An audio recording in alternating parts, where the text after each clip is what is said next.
Oke, kita masuk ke materi yang pertama, yaitu definisi tentang refleksi. Di mana refleksi itu merupakan sebuah keterampilan yang dimiliki oleh seorang konselor atau guru BK untuk merefleksikan atau memantulkan kembali perasaan konseli atau peserta didik mengenai perasaannya, pikiran, dan juga pengalamannya sebagai hasil dari pengalaman terhadap perilaku verbal dan non-verbal konseling. Sederhananya, refleksi ini didefinisikan sebagai upaya dari konselor atau guru BK untuk memperoleh informasi lebih mendalam terkait apa yang dirasakan oleh klien dengan cara memantulkan kembali perasaan, pikiran, dan juga pengalaman dari klien. Sekarang kita masuk ke materi yang kedua, yaitu tujuan dari teknik refleksi. Dalam proses konseling ini merupakan untuk memahami dan juga ikut merasakan apa yang dirasakan oleh klien dari pengalamannya atau selama ini yang dirasakannya, agar terentaskannya permasalahan yang ada pada peserta didik atau klien.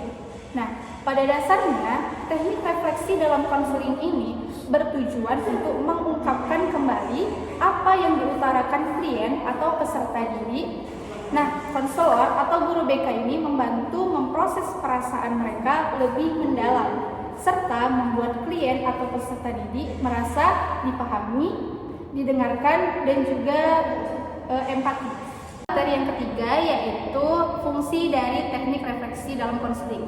Yang pertama itu memantulkan kembali perasaan, pikiran, dan pengalaman klien. Dalam hal ini, konselor atau guru BK memantulkan kembali apa yang dirasakan, dipikirkan, dan yang dialami oleh klien atau peserta didik untuk mendapat informasi yang lebih mendalam. Nah, yang kedua itu membantu klien dalam meningkatkan kesadaran diri. Dalam hal ini, konselor atau guru BK melakukan refleksi perasaan yang dapat membantu klien untuk meningkatkan kesadaran dirinya terhadap perasaan yang tersembunyi atau yang tidak terlihat dalam diri klien. Yang ketiga, yaitu membantu klien mengemukakan segala sesuatu yang berhubungan dengan masalah. Dalam hal ini, konselor atau guru BK mendorong klien atau peserta didik untuk mengemukakan segala sesuatu yang berhubungan dengan permasalahan yang mereka alami saat ini. Materi yang keempat tentang prinsip-prinsip teknik refleksi. Yang pertama, empati. Empati ini artinya itu konselor benar-benar mencoba memahami perasaan dan pengalaman klien dari sudut pandang mereka.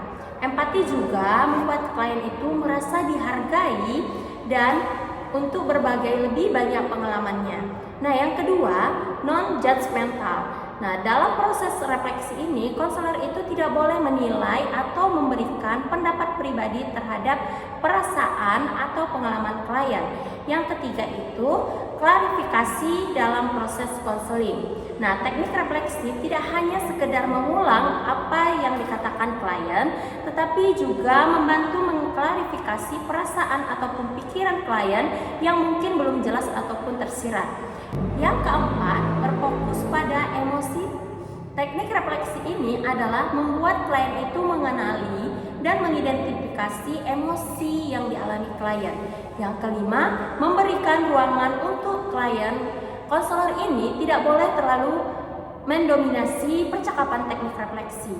Nah, yang keenam, mempertahankan fokus pada klien.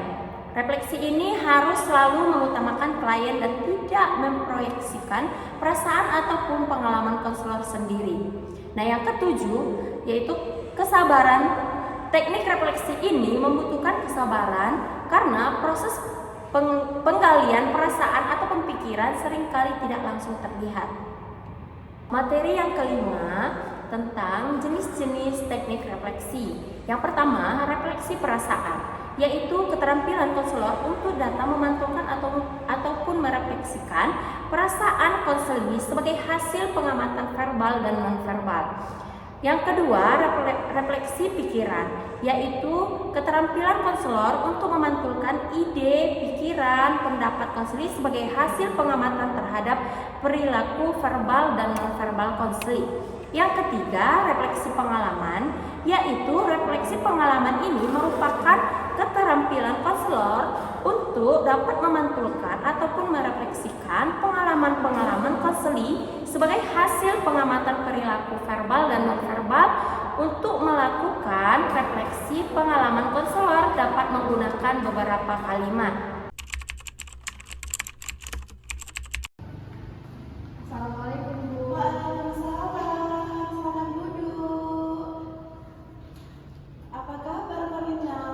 Jujur sih Bu, saya kurang baik hari ini. Oh, kurang baik. Boleh ceritakan sedikit kenapa kamu merasa kurang baik akhir-akhir ini? Jadi gini Bu, ya. Akhir-akhir ini saya sulit memahami pelajaran. Contohnya aja kalau misalnya guru menjelaskan, saya nggak fokus Bu. Oh, jadi akhir-akhir ini kamu merasa sering gak fokus dalam pembelajaran.